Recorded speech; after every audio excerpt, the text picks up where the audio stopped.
విశ్వాసమా అనేటటువంటి యొక్క అంశములో నుండి జాగ్రత్తగా ఆలోచన చేయగలిగితే ప్రియమైన వర్లరా, ఈరోజు సుమారుగా 300 కోట్ల మంది ప్రపంచవ్యాప్తంగా ఉన్నటువంటి క్రైస్తవ్యం, 300 మంది పైగా ఉన్నటువంటి క్రైస్తవ్యం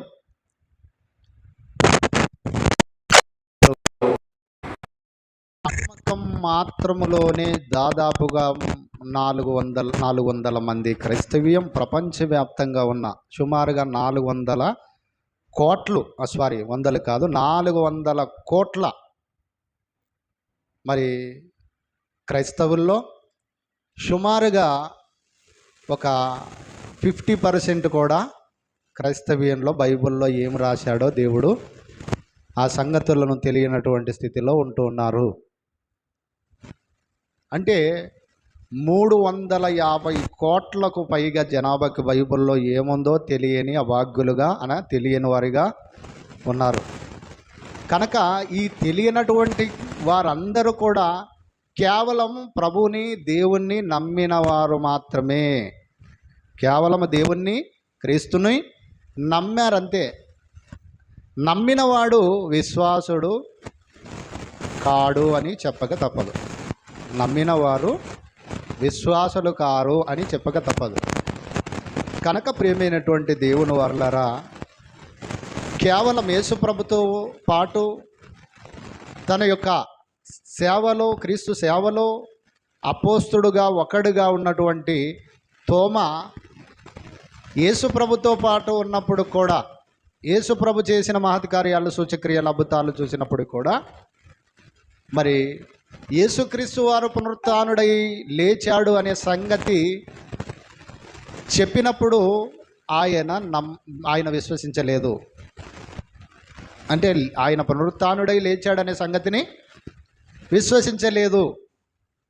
అంటే మరి అంతవరకు యేసుప్రభుతో తోమ సేవా జీవితంలో కొనసాగాడు అనేటువంటిది మనం ఆలోచన చేయగలిగితే, మరి ఏ విశ్వాసాన్ని బట్టి అతడు క్రీస్తుతో పాటు కొనసాగాడు అన్నటువంటిది మనం ఆలోచన చేయగలిగితే, కేవలం కొద్దిపాటు నమ్మకముతో మాత్రమే యేసుప్రభుతో పాటు అతడు సేవా జీవితంలో ప్రయాణములో కొనసాగాడు అన్నటువంటిది మనం ఎలా తెలుసుకోగలం అన్నటువంటిది మనం ఆలోచన చేయగలిగితే, యేసుప్రభు లేచాడు అని అనేకులు స్త్రీలు, అపోస్తులు చెప్పినా కూడా నమ్మని అవిశ్వాసములో తోమ ఉన్నాడు.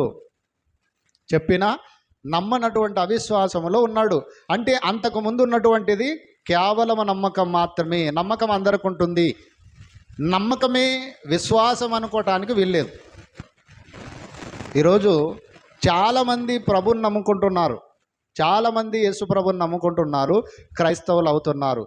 నమ్ముకుంటున్న వాళ్ళందరూ కూడా మరి కొంతమంది పెళ్లి కొరకు బాప్తీసం తీసుకుంటున్నారు, కొంతమంది బైబిల్ ఇస్తారు అన్నటువంటి కారణంతో బాప్తీసం తీసుకుంటున్నారు. మరి కొంతమంది మా ఇంటి పక్కల వాళ్ళు క్రైస్తవులు అయ్యారు కనుక మేము కూడా క్రైస్తవులుగా మారాలనుకుంటున్నాం అని అయ్యేవారు ఉన్నారు. అలాగనే మరి చర్చికి అందరూ వెళుతున్నారు కనుక మేము కూడా వెళ్ళాలన్నటువంటి కారణంతో క్రైస్తవ్యంలోకి వచ్చిన వారు ఉన్నారు. నిజంగా క్రీస్తుని అనుసరించి క్రీస్తు అడుగు జాడలేందు నడవాలన్న ఉద్దేశంతో వచ్చిన వారు ఉన్నారు. అంటే రకరకాల ఆలోచనలతో క్రైస్తవ్యములోకి వచ్చిన వారుగా ఉన్నారు. వీళ్ళందరూ కూడా మరి ఖచ్చితంగా మరి విశ్వాసాలు అనుకోవటానికి వీల్లేదు. అపోస్తులుగా ఒకడుగా ఉన్న తోమ పరిస్థితి ఎలా ఉన్నప్పుడు ప్రియమైన వర్లరా, ఇంకా సామాన్య ప్రజల పరిస్థితి ఎలా ఉంటుందో చూడండి. సామాన్యమైన ప్రజల పరిస్థితి ఎలా ఉంటుంది అని మనం ఆలోచన చేయగలిగితే ప్రియమైనటువంటి దేవుని వర్లరా, మరి సామాన్యుల పరిస్థితి ఇంకా దయానీయమైనటువంటి అవిశ్వాస సంబంధులుగా కేవలం నమ్ముకున్నామనే పేరుకు మటుకే ఉంటారు. కేవలం నమ్ముకున్నామనే పేరుకు మాత్రమే ఉంటారు. అందుకే అంటాడు, జీవించుచున్నావనే పేరు మాత్రమే కానీ నీవు మృతుడవి అంటాడు. నీవు జీవించుచున్నావనే పేరు మాత్రమే. క్రైస్తవీయుడుగా క్రైస్తవుని ధరించనని, క్రైస్తవులమని పేరు పెట్టుకున్నంత మాత్రాన వాళ్ళందరూ విశ్వాసులు కాదు, వాళ్ళందరూ కూడా భక్తులు కాదు. వాళ్ళందరూ భక్తి పరులు అనుకోవటానికి, విశ్వాస సంబంధమైన వ్యక్తులు అనుకోవటానికి వీల్లేదు. కనుక ప్రియమైనటువంటి దేవుని వర్లరా, ఈ రోజుల్లో క్రైస్తవుల వాళ్ళ విశ్వాసం ఎక్కడ బయటపడుతుంది? నమ్మినటువంటి వారందరూ నమ్మకము కన్నా గొప్పది విశ్వాసం అనే పాఠంలో వారికి విశ్వాసం ఉందా లేదా అన్నటువంటిది ఎక్కడ బయటపడుతుందంటే ప్రియమైన వర్లరా, కొన్ని కఠోరమైన నిజాలు, కఠోరమైనటువంటి దేవుని నియమ నిబంధనలను పాటించాలనుకున్నప్పుడు బయటపడతారు వాళ్ళ దొంగలు. అర్థమవుతుందా? బైబిల్లో క్రీస్తు సంఘం అని ఉంది. మేము ఏదైనా నడుచుకుంటాం అన్నారంటే వాళ్ళు కేవలం నమ్మిన వారు మాత్రమే. విశ్వాసులు జాబితాలో వాళ్ళకి చోటు ఉండదు. కేవలం నమ్మారంటే భర్త, కొంతమంది మంచి భార్యాభర్తలు ఉన్నారు, కొంతమంది కేవలం పైగా నటించుకునే వారిగా, ఇరుగురు ప్రేమను పంచుకునే వారిగా కూడా ఉన్నారు. భార్యాభర్తలలో, అన్నదమ్ముల మధ్య, అక్క చెల్లెళ్ళ మధ్య, కుటుంబం మధ్య, తల్లిదండ్రుల మధ్య ఇలాంటి నిజ ప్రేమ లేదు. కేవలం మరి నమ్ముకొని కేవలం పై ప్రేమ కలిగి ఉంటారు. అలాగనే ప్రేమైనటువంటి వారలారా, క్రైస్తవ్యంలో కూడా క్రైస్తవుల యొక్క విశ్వాసం, నిజమైన క్రైస్తవుడు ఎవరు, అవిశ్వాసం ఎవరు అన్నటువంటిది బయటపడాలంటే మరి ఒక సందర్భాన్ని చదువుకుందాం. అపోస్తుల కార్యములు 5వ అధ్యాయము, అపోస్తుల కార్యములు 5వ అధ్యాయము 1-2 వచనాలను చూసుకుందాం ప్రియులరా. అపోస్తుల కార్యములు, బైబుల్ అందరూ తీయాలి, బైబుల్ అందుకే చదవాలి అంటున్నాం. దివారాత్రములు ధ్యానించువాడు ధన్యుడు. దేవుని వాక్యమును దివారాత్రములను ధ్యానించాలి. ఎవరో చెప్పినది విని, ఎవరో చెప్పినట్టుగా నడుచుకొని, ఎవరో మనుషుల దయను సంపాదించుకొని, మనుషుల జ్ఞానయుక్తమైన సంగతులను తెలుసుకొని బ్రతికితే కాను మూసిన మరుక్షణమే నీకు పరలోకము దేవుడివ్వడు ప్రియులరా. పరలోకాన్ని అందుకునే విధంగా దేవుని మనసుని గెలిచేవారిగా బైబిల్ చదవాలి. కనుక మనం ఆలోచన చేయగలిగితే అపోస్తుల కార్యములు 5వ అధ్యాయము 1-2 వచనాలలో మనము జాగ్రత్తగా ఆలోచన చేయగలిగితే ప్రియమైన వర్లరా, అననీయ అన్నటువంటి ఇతడు ఒక యాజకుడు. అననీయ అన్నటువంటి ఇతడు ఒక యాజకుడు. యాజకుడు అనగా దేవుని సేవ చేసే సేవకుడు. బాగేనాలి. తోమ గురించి చెప్పాను కదా. మరొక వ్యక్తి తోమ ఎలాంటి వాడు? అపోస్తులలో అగ్రగణుడు తోమ. అలాంటి వాడిని గాయములలో ఏలు పెట్టి చూస్తేనే తప్ప నువ్వు లేచాడనే సంగతి నమ్మను అన్నాడు. తెగేసి కూర్చున్నాడంటే ప్రేమైన వాళ్ళ.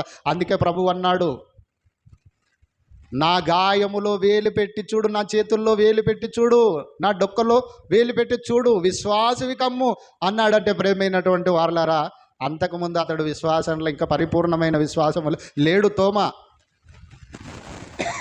అలాగనే ఇక్కడ కూడా అపోస్తుల కార్యములు 5వ అధ్యాయము 1వ వచనంలో మనం చదువుకోగలిగితే ఇతడు కూడా యాజకుడు. అందుకే అననీయను ఒక మనుషుడుండి తన భార్య అయిన సఫేరతో ఏకమై పొలం అమ్మెను. వారి పొలం. వీళ్ళు ఏం చేశారంటే వీళ్ళ విశ్వాసం ఇప్పుడు బయటపడుతుంది. అర్థమవుతుందా? విశ్వాసం అంటే ఏంటో మీకు ఇంకా చాలా తెలియదు.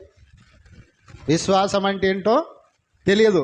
కనుక అననీయ అను ఒక ఉండెను. తన యొక్క భార్య అయిన సఫేరుతో ఏకమై పొలం అమ్మెను. వారి పొలం అమ్మాడు.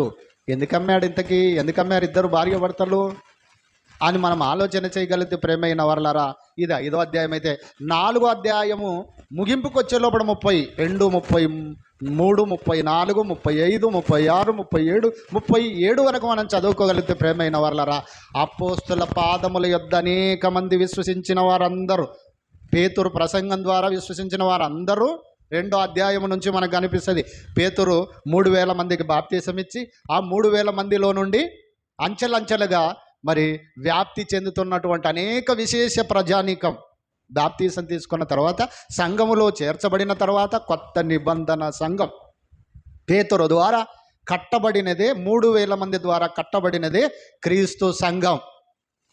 ఈ సంఘము మీరు మూర్ఖులకి తరం వారికి వేరై రక్షణ పొందండి అని పేతురు చెప్పిన బోధ ప్రకారంగా మరి అనేక మంది పాత నిబంధనకు సంబంధించిన విశ్వాస సంబంధులందరూ కూడా యేసుక్రీస్తు నామములో బాప్తీసం పొందుకున్న తర్వాత వారందరూ కూడా సంఘములో చేర్చబడిన తర్వాత జరిగినటువంటి సందర్భమే వారు ఏక హృదయమును, ఏక ఆత్మ గలవారును, ఏక మనసు గలవారును కలిగి ఎవడునూ తమకు కలిగినటువంటి వాటిలో ఏదియో తనదని అనుకోలేదట. మనందరిది సంఘముది. ఇది అండర్లైన్ చేయాలి, సంఘముది. ప్రతి వారి కూడా ఇండ్లు ఎక్కడ వీళ్ళు డొనేట్ చేశారు? సంఘములోకి డొనేట్ చేశాడు. సంఘములో ఇండ్లు ఉన్నవారు వాటిని ఇండ్లు నమ్మి, పొలములు ఉన్నవారు పొలములు నమ్మి అపోస్తల పాదముల యొద్ద ఎలాగైతే పెడుతూ వస్తున్నారో వీళ్ళని చూసి వీళ్ళు ప్రేరేపింపబడ్డారు. అననీయ, సఫేరా అన్నటువంటి వీళ్ళు.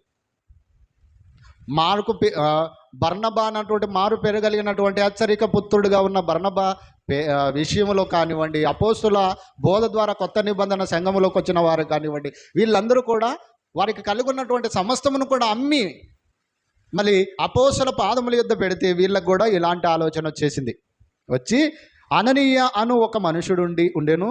తన యొక్క భార్య అయిన సఫేరుతో ఏకమై పొలం అమ్మెను. పొలం అమ్మిన తర్వాత వీళ్ళు పొలం ఎందుకు అమ్మారంటే ప్రియులరా, మేము కూడా మరి సంఘానికి ఇవ్వాలి, మేము కూడా సంఘానికి, సంఘ వ్యాప్తి కొరకు, సంఘ క్షేమం కొరకు అనేకులను క్రీస్తు యేసులోకి సంపాదించటానికి మాకున్న సమస్తము, పొలమును, ఇండ్లను, ధనమును, బంగారమును, ఎండిని సమస్తమును కూడా వెచ్చించాలన్నటువంటి ఆలోచనతో వీళ్ళు అమ్మి 2వ వచనములో మళ్ళీ పొలం అమ్మాను. మళ్ళీ పొలం అమ్మిన తర్వాత మరి భార్య ఎరకనేవాడు దాని వెలలో కొంత దాచుకొని కొంత తెచ్చి అపోస్తల పాదముల యొద్ద పెట్టెను. అనని ఏం చేశాడంట? భార్యాభర్త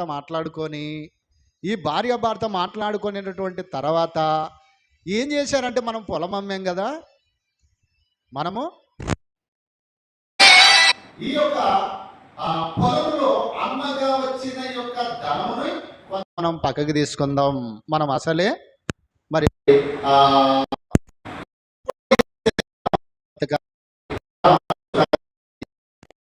ఈ భూమి మీద ప్రశాంతంగా ఉండాలి. దేవునికి ఇస్తే మన కుటుంబం లోటు ఏర్పడుతుందేమన్నటువంటి అవిశ్వాసంతో వాళ్ళు అమ్మినటువంటి ఆ యొక్క పొలమును అమ్మినటువంటి కొంత దాచుకొని అపోస్తల పాదముల యొద్ద పెట్టారు. ఇలా పెట్టినటువంటి వీరు భార్యకి ఎరకనే మరి కొంత దాచుకున్నారంటే, ఇద్దరు మాట్లాడుకొని కొంత దాచిపెట్టి మరి పెట్టెను. 3వ వచనం, అప్పుడు పేతురు, అననీయ, నీ భూమి వెలలో కొంత దాచుకొని పరిశుద్ధాత్మను మోసపుచ్చుటకు సాతాను ఎందుకు నీ హృదయమును ప్రేరేపించెను? ఎందుకు కొంత దాచుకున్నావు? ఇంతకీ ఎందుకు పేతురు పరిశుద్ధాత్మతో మాట్లాడగలుగుతాడు?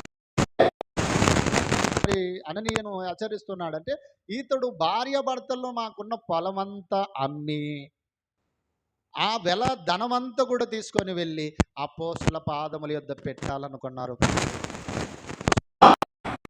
యొద్ద పెట్టేయాలన్నటువంటి మంచి భక్తి పరులుగా ఉన్నారు. కానీ ఎప్పుడైతే పొలమును అమ్మారో, అమ్మిన డబ్బుని చూసే లోపల కకృతి పడిపోయి ఆ డబ్బులో కొంత దాచుకొని అపోస్తులకు ఇస్తున్నట్టుగా యావది ఆస్తిని ఇస్తున్నంత ఫీలింగ్లో వీళ్ళు ఉండిపోయారు.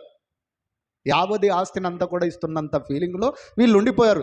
ఎప్పుడైతే ఇలా ఉండిపోయారు, ఈ విషయము మరి భార్యాభర్తలకు మాత్రమే తెలుసు, మరొకరికి తెలియదు. అయితే పేతురుకు ఈ సంగతి పరిశుద్ధ ఆత్మదేవుడు చెప్పాడు. పరిశుద్ధ ఆత్మ ద్వారా పేతురు తెలుసుకున్నాడు. అందుకే 3వ వచనంలో, అప్పుడు పేతురు, అననీయ, నీ భూమి వెలలో కొంత దాచుకొని పరిశుద్ధాత్మను మోసపుచ్చుటకు సాతాను ఎందుకు నీ హృదయమును ప్రేరేపించింది? ఎవరు ప్రేరేపించారు నిన్ను?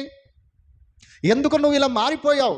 దేవునికి ఇస్తాననుకున్నది నువ్వు ఇవ్వకుండగా కొంత దాచుకున్నావంటే, అసలు నువ్వు దాచుకోవాలన్నటువంటి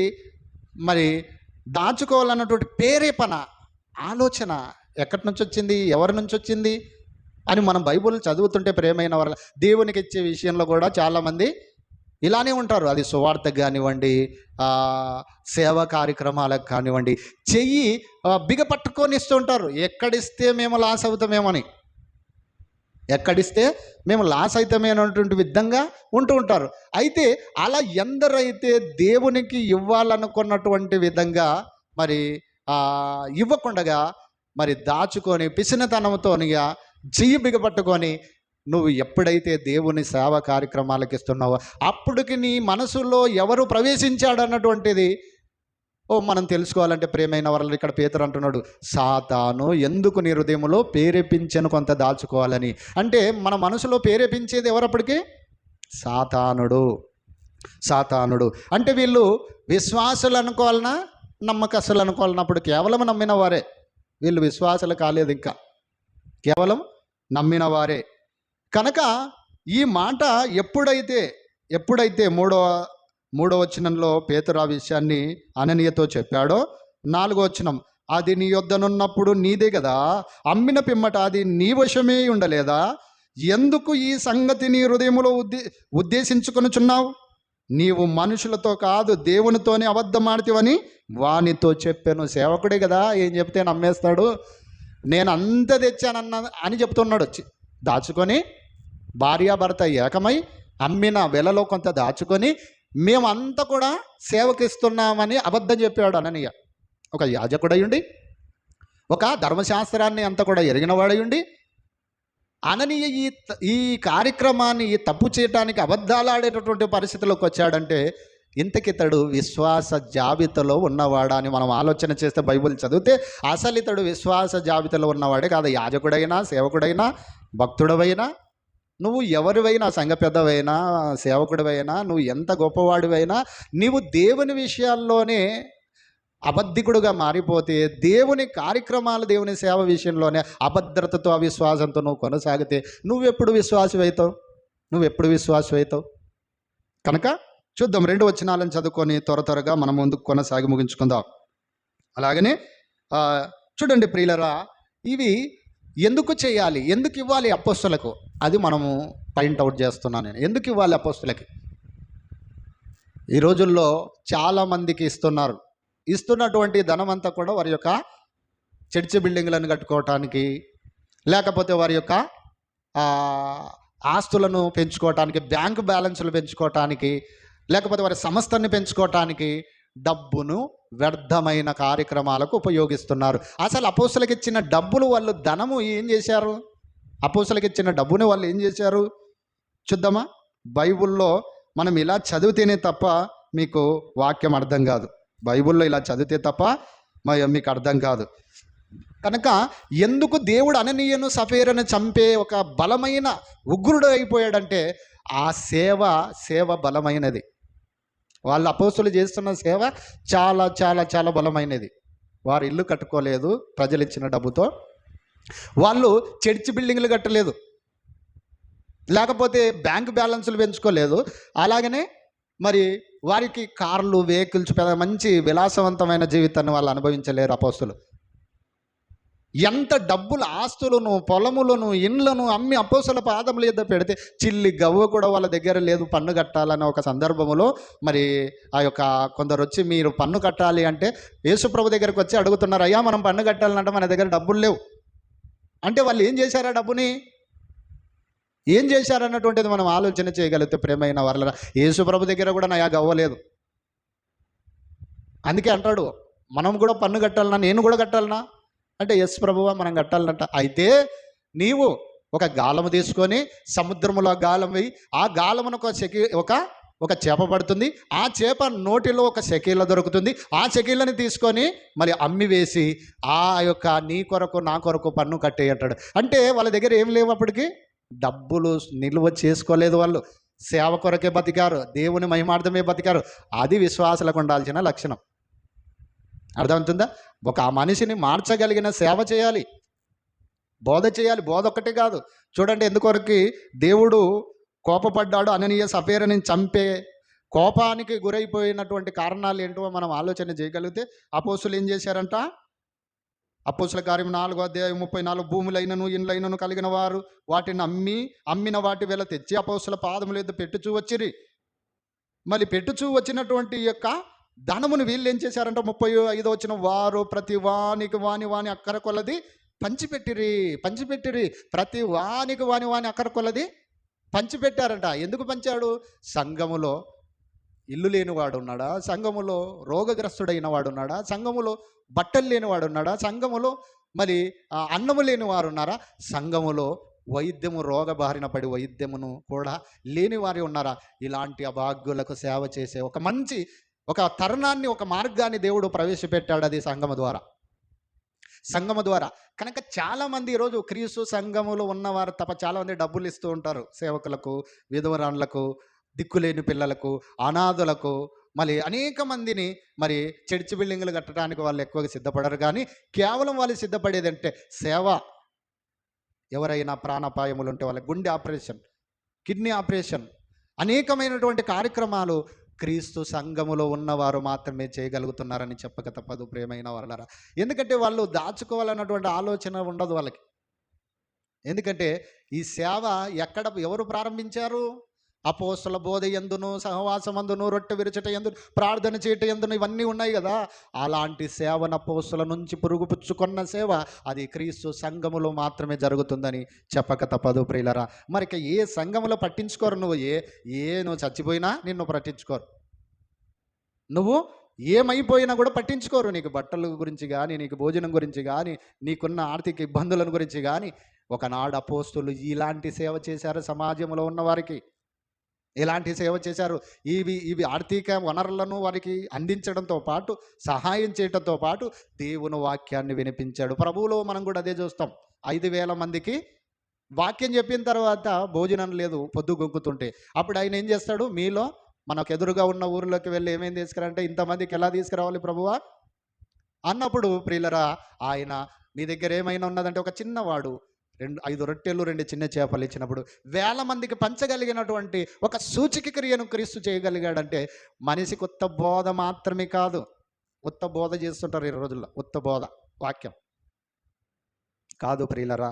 అందుకే ఏం చేశారో చూద్దామా. మరి వారి అక్కర కొలది పంచిపెట్టి ప్రతి వానికి వాని అక్కర ఎంత, ఎవరికి ఏం అక్కర ఉందో సమాజంలో వాళ్ళనందరిని అక్కరలను తీర్చి దేవుని వైపు మళ్ళించారు వాళ్ళ అపోస్తులు. దేవుని క్రీస్తు మనసును చూపెట్టారు, క్రీస్తులోకి మార్చారు వాళ్ళు. ఈ రోజుల్లో ఉన్న వాళ్ళు ఎవరు చేస్తారు? ఎంత వేసినా తండి తండి తండి, అది కట్టిద్దాం, ఇది కట్టిద్దాం, అది చేద్దాం, ఇది చేద్దాం. ఏం చేస్తావు చెప్పు? ఒక ఆత్మరక్షణ లేని కార్యక్రమాలు ఏం చేయడానికి, ఒక ఆత్మను చేరదీయలేనటువంటి పరిస్థితుల్లో, ఒక ఆత్మను వైద్యము కూడా అందించలేని పరిస్థితుల్లో, మరి సహాయం చేయలేని పరిస్థితుల్లో సంఘం ఉండి దండగా లేక దండగా లాంటి సంఘం. కనుక ప్రియమైనటువంటి దేవుని వారలారా, చూద్దాం ఆ విషయాన్ని. అదే యాకోబు పత్రికలో మనం చూడగలిగితే ఈ సేవ అనేది ఎక్కడ నుంచి ఆరంభమైందంటే అపోస్తుల నుంచి ఆరంభమైందని మనం చెప్పుకోక తప్పదు. కనుక ఆరంభమైనటువంటి యొక్క మరి సేవను ఇంకేం చేశారంట యాకోబు పత్రిక 1వ అధ్యాయం 27లో అంటున్నాడు, తండ్రి అయిన దేవుని ఎదుట పవిత్రమును నిష్కలంకమైన భక్తి ఏదనగా దిక్కులేని పిల్లలను, విధవరాండ్లను వారి ఇబ్బందుల్లో పరామర్శించటయు, ఇహలోక మాలిన్యము తనకంటకుండా తను కాపాడుకున్నటయే నిష్కలంకమైన భక్తి. భక్తి అంటే అది. వాక్యం చెప్పటంగా చాలామంది సంఘాల నుంచి ఇచ్చిన డబ్బునల్లా కూడా వారి ఆస్తుల కొరకు, వారి యొక్క విలాసవంతమైన జీవితాల కొరకు, చర్చి బిల్డింగుల కొరకు ఇవి కడితే ఆత్మలు కట్టినట్టు కాదు. ఒక మనిషిని పరలోకానికి నడిపించాలి, ఖచ్చితంగా పరలోకానికి చేరే బోధ చేయాలి, వాక్యాన్ని చెప్పాలి, సహాయ సహకారాలు కూడా అందించుకోవాలి. అలా చేసేనే తప్ప అది దేవునికి ఇష్టమైన కార్యం. అది దేవుని నమ్మిన విశ్వాసులు అలా ఉంటారు. నమ్మిన వారు, కేవలం నమ్మిన వారు ఇవన్నీ చేస్తుంటారు భౌతికమైనవి. విశ్వాసి అంటే ఏంటి? మరి దేవుని కార్యాల కొరకు పరితపిస్తాడు. అందుకే మరి పవిత్రమును నిష్కలంకమైన భక్తి ఏదనగా దిక్కులేని పిల్లలను, విధవరాండ్లను వారి ఇబ్బందులు పరామర్శించటయు, ఇహలోక మాలిన్యము తమకు అంటకుండా తాను కాపాడుకొనుటయే నిష్కలంకమైన పవిత్రమైన భక్తి అది. ఆ భక్తిని ఎంతమంది కోరుకుంటున్నారో ప్రియులారా. అలాంటి భక్తి చేస్తున్నామా? అలాంటి నీతిని మనము చేయవలసిన, సంఘము చేయవలసిన పని అది. ఒక క్రైస్తవుడు చేయవలసిన పని అది. నీ చుట్టూన్నవారు ఎవరైనా ఆకలి కొని ఉన్నప్పుడు వారికి భోజనం ఇవ్వు, వ్యక్తిగతంగా ఇవ్వు, నీకు స్తోమత ఉంటే. లేకపోతే సంఘం నుంచి ఇవ్వు. ఒక వ్యక్తి అనారోగ్యంతో ఉన్నాడా, వ్యక్తిగతంగా ఒకవేళ ఇవ్వవలసిన వారు ఇవ్వండి. ఇవ్వలేకపోతే సంఘము నుంచి డొనేట్ చేయి, సంఘము నుంచి వెచ్చించదాన్ని. ఎందుకొరకు అది వెచ్చించమని అపోస్తల బోధలు ఏం చూస్తున్నాం? ఇది సేవ అంటే. ఇది చేయాల్సింది పోయి ఏదేదో చేస్తున్నాడు మనిషి దయ్యం బట్టి. కనుక ప్రియమైన వారలరా, ఇంకొన్ని వచనాలు, 2 వచనాలను చదువుకొని ముగించుకుందాం. ఒక 2 వచనాలను చూసుకుందాం. అదే మాట్లాడతాడు. అదే యాకోబు పత్రిక 2వ అధ్యాయములో 2వ అధ్యాయము 13వ వచనంలో అదే అంటున్నాడు. 2వ అధ్యాయం 13వ వచనంలో అదే అంటున్నాడు. కనికరము చూపని వాడు కనికరము లేని తీర్పు పొందుతాడు. నీకు కనికరము లేదా ఈ చుట్టూన్న సమాజాన్ని, ఒక మనిషిని వాక్యంలోకి తీసుకురావాలంటే భౌతికంగా ప్రాథమికంగా చేయవలసిన విధులు ఇవి తీసుకొచ్చి వచ్చిన తర్వాత మళ్ళీ బుట్టలు వేసుకొని ఒక వేటకాడు ఎలాగైతే దాన్ని చంపేస్తాడు అలా కాకుండా మళ్ళీ మంచి వాక్యాన్ని, మంచి బోధను వాళ్ళకి నేర్పి దేవుని వాక్యంలో నడిపించాలి ఒక సేవకుడు చేయాల్సింది. కనుక అందుకే అంటున్నాడు, కనికరము చూపని వాడు కనికరము లేని తీర్పు పొందును. కనికరము తీర్పును మించి అతిశయపడుతుందంట. కనికరం అనేది తీర్పుకు మించి, దేవుని తీర్పు కన్నా మించింది ఏదో తెలుసా? కనికరం. నీకు కనికరం ఉండాలి. చాలామంది ప్రియులరా, అనారోగ్యంతో ఉంటే ప్రార్థన చేయమని సంఘానికి చెప్తారు, కానీ అనారోగ్యంతో ఉన్న వారికి సాయం చేద్దాము, వీళ్ళ కొరకు ఇంత డబ్బును వెచ్చిద్దామని ఎన్ని సంఘాల్లో ఆలోచన చేస్తున్నాయి. ఎవరెవరు ఆలోచన చేయలేదు, కేవలం క్రీస్తు సంఘం మాత్రమే అని చెప్పక తప్పదు ప్రియులరా. కనుక చూద్దాం, ఇంకో మాటను కూడా చూద్దాం. 15వ వచనంలో, సహోదరుడైనను సహోదరి అయినను దిగంబరులై ఆనాటికి భోజనము లేక ఉన్నప్పుడు మీలో ఎవడైనను శరీరమునకు కావలసిన వాటిని ఇయ్యక సమాధానంగా వెల్లుడి, చలి కాచుకొనుడి, తృప్తి పొందుడని చెప్పిన ఎడల ఏమి ప్రయోజనం? నీ సహోదరుడైనను నీ సహోదరి అయినను దిగంబరత్వంతో ఉండగా ఆనాటికి భోజనము లేక, వైద్యము లేక, ఆకలి దప్పులతో అలమటించి నీ చుట్టూన్న వారు తిరుగుతుంటే నీ ఇరుగు పొరుగు వారిని పట్టించుకోకుండా ఇంకా మరి కష్టములో ఇంకా శాపనార్థాలు పెడుతూ ఇంకా నాశనం కావాలని నువ్వు కోరుకుంటే నువ్వెప్పుడు విశ్వాసి అవుతావు? నువ్వెప్పుడు విశ్వాస జాబితాలో నిలుస్తావు? కనుక ప్రేమైనటువంటి వారలారా, నీకు నీ సహోదరుడు నీ సహోదరి దిగంబరత్వంతో బట్టలు లేని వారికి బట్టలు ఇవ్వండి, భోజనం లేని వారికి భోజనం ఇదండి. ఎవరు చేయాలి? వ్యక్తిగతంగా చేయి ఉంటే, లేదా సంఘం నుంచి కూడా చేయాలి. ఇవన్నీ కూడా ఎంతమందికి మన సంఘంలో పేదవారు ఉన్నారు, ఎంతమంది విధవరాళ్ళు ఉన్నారు, ఎంతమంది దిక్కులేని పిల్లలు ఉన్నారు, ఎంతమంది వైద్యమును కూడా పెద్ద పెద్ద ఆపరేషన్లు డబ్బులు వెచ్చించాలనుకున్నప్పుడు, మరి పెద్ద పెద్ద ఆపరేషన్లకు డబ్బులు కావాలంటే ఎక్కడి నుంచి అప్పన్న తెచ్చుకో, పొలమన్నము ఎట్టయినా జావు అనే పరిస్థితుల్లో మనం ఎట్టకూడదు. వాళ్ళకి ఆనకలనల్లా సంఘం ద్వారా పోగు చేసుకొని వాళ్ళను గాలికి వదిలేయకూడదు. వాళ్ళకి మళ్ళీ సంఘమే చేయాలి సహాయం. అలా చేసి వారిని దేవునిలో నిలబెట్టవలసిన బాధ్యత ఉంది. దేవునిలో నిలబెట్ట బాధ్యత ఉంది. అందుకే అంటున్నాడు మరి ఆనాటికి భోజనం లేక ఉన్నప్పుడు భోజనం పెట్టు. దుప్పట్లు, చలి కాచుకుంటున్న వారికి దుప్పట్లు, చలిలో ఉన్నవారు ఉన్నారు, కొంతమంది బట్టలు లేని వారు ఉన్నారు. కనుక ప్రియమైన దేవుని వాళ్ళ సమాజంలోకి వెళితే ఎన్నో అనాథాశ్రయాలు ఉన్నాయి, వాటికి కూడా చేయాలి. ఎంతోమంది విధవరాళ్ళను కలిగినటువంటి వాళ్ళకి ఇవ్వాలి. సేవ అంటే అది. అందుకే క్రైస్తవుల గురించి మనం ఆలోచన చాలామంది కూడా మత మార్పిళ్ళు అంటుంటారు. ఇది కాదు, దేవుని యొక్క మనసు ఇలా చేస్తే దేవుడు కోరుకున్నది బహు ఇష్టమైన కార్యం ఇది. ఈ కార్యాలను చేయవలసిన వారిగా ఉన్నారు. 16వ వచనం, మీలో ఎవడైనను శరీరమునకు కావలసిన వాటిని ఇయ్యక సమాధానంగా వెల్లుడి, చలి కాచుకొనుడి, తృప్తి పొందుడని చెప్పిన ఎడల ఏం ప్రయోజనము? నీ నమ్మకానికి ఇంతకు ఫలితం ఏంటి? ఏం లేదు. కొంతమంది సలహాలు ఇస్తుంటారు, డబ్బులు లేవు, ఆరోగ్యం బాగాలేదు, డబ్బులు ఏదన్నా సాయం చేయండి అంటే నా దగ్గర లేవు అంటుంటారు. అంటే అప్పుడు నువ్వు విశ్వాసివా? కనుక ప్రియమైన వారలారా, అలాంటి కార్యక్రమాలు చేయకూడదు. అందుకే అంటున్నాడు 15వ వచనం, అలాగే మరి చూడండి, మీలో ఎవడైనా శరీరం మనకు కావాల్సిన వాటిని ఇయ్యక సమాధానంగా వెల్లుడి, చలి కాచుకోండి, తృప్తి పొందుడని చెప్పిన ఎడల ఏం ప్రయోజనం? అలాగే నీ విశ్వాసము క్రియలు లేనిదైతే మృతము. నీ విశ్వాసము క్రియలు లేనిదైతే మృతము. కనుక విశ్వాసము క్రియలతో కూడినదిగా ఉండాలి. అది దేవుని పనైనా, నీ ఇరుగు పొరుగు వారికైనా, పేదవారికైనా, దిక్కులేని వారికైనా, విధవరాండ్లకైనా, నిరుపేదలైన వారికి. అందుకే అంటాడు దేవుడు, దేశములో బీదలుండక మానరు, అవశ్యముగా నీ చెయ్యి చాచాలి నువ్వు. వారు కూడా నా పిల్లలే. నీవు ఇంకా ఉన్నతమైన జీవితాన్ని అనుభవించకుండా ఈ సమాజములో అట్టడుగునున్న ప్రజల్ని కూడా ఆలోచించేవాడు ప్రియమైన వారల ఒకే ఒక్కడు, ఆయన తండ్రి అయిన దేవుడు.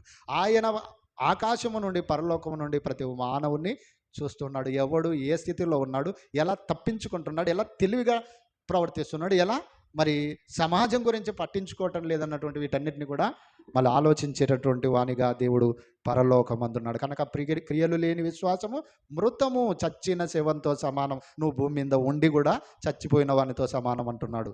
కనుక ప్రియమైనటువంటి దేవుని వర్లరా, అలాంటి చచ్చిన శవంగా ఉండక మరి జీవము కలిగినటువంటి జీవించేటటువంటి మరి ఉండేటటువంటి వారిగా ఉండాలని దేవుని వాక్య ద్వారా తెలియపరుస్తూ దేవుని యొక్క మాటలు ఇంతటితో ముగిస్తూ ఉన్నాను. దేవుడి కొద్ది వాక్యము మీ యొక్క వినికిల్లో దీవించి ఆశీర్వదించును గాక.